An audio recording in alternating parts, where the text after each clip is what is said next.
right for him to travel to Western Australia to begin his field study of the Aborigines of the Great Sandy Desert and the Outback.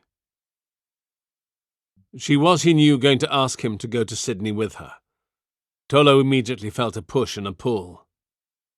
Here on the station, in the saddle, while working with the stockmen, he had no worries. It was a life he loved. In Sydney he might see Java Gordon again, and he wondered about the magnetism he sensed drawing them together. "I'd like you to go to Queensland," she said. He looked up, frowning.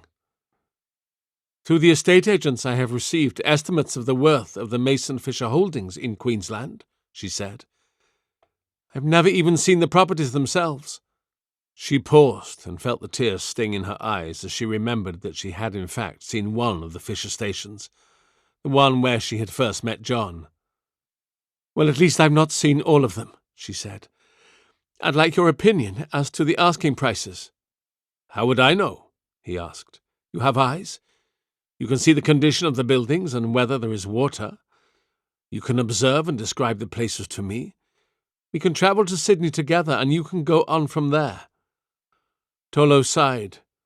He did not like the idea of leaving her, not with the loss of his father so recent and so raw, and this venture into Queensland would take months. However, perhaps it was all for the best. Her newly acquired bank in Sydney seemed to be occupying her interest, taking her mind off her grief. He himself was most content when he was working, and it was most probably the same with her. "Mother, we won't sell this place, will we?" "No," she said, smiling. "I know how you feel about it. It can be yours now, if you like. We can have the deed transferred into your name, although I'd be your legal guardian until you're 21. He laughed. "I'm happy with the way things are. If I allowed you to put the station in my name, next thing you'd be trying to push off your shipping firms and banks on me," he said. "You're the business head in this family." "I'll be looking for a house in Sydney," she said.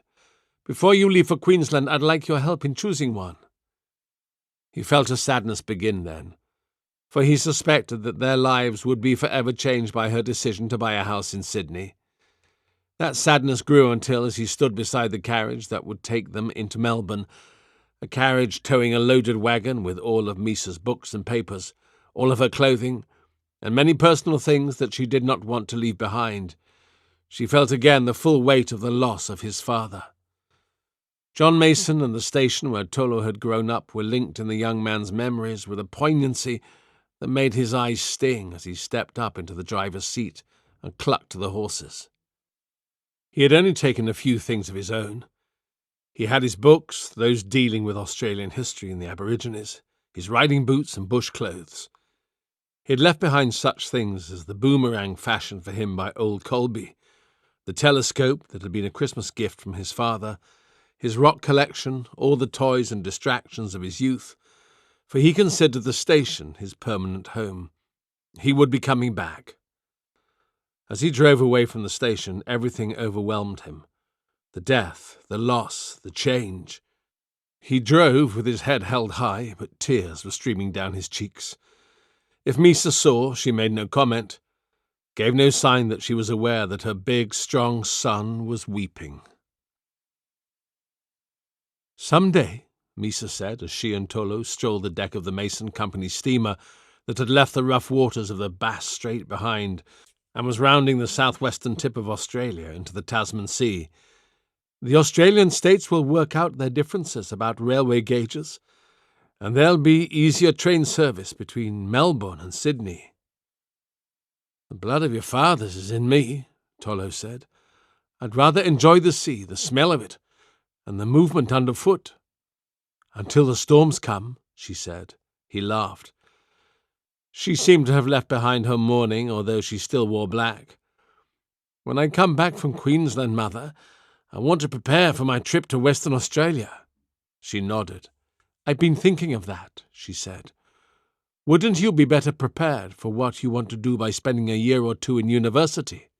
"To study what?" he asked. "The learned men in the colleges are still arguing about Darwin's theories.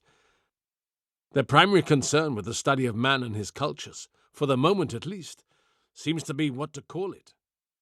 The French are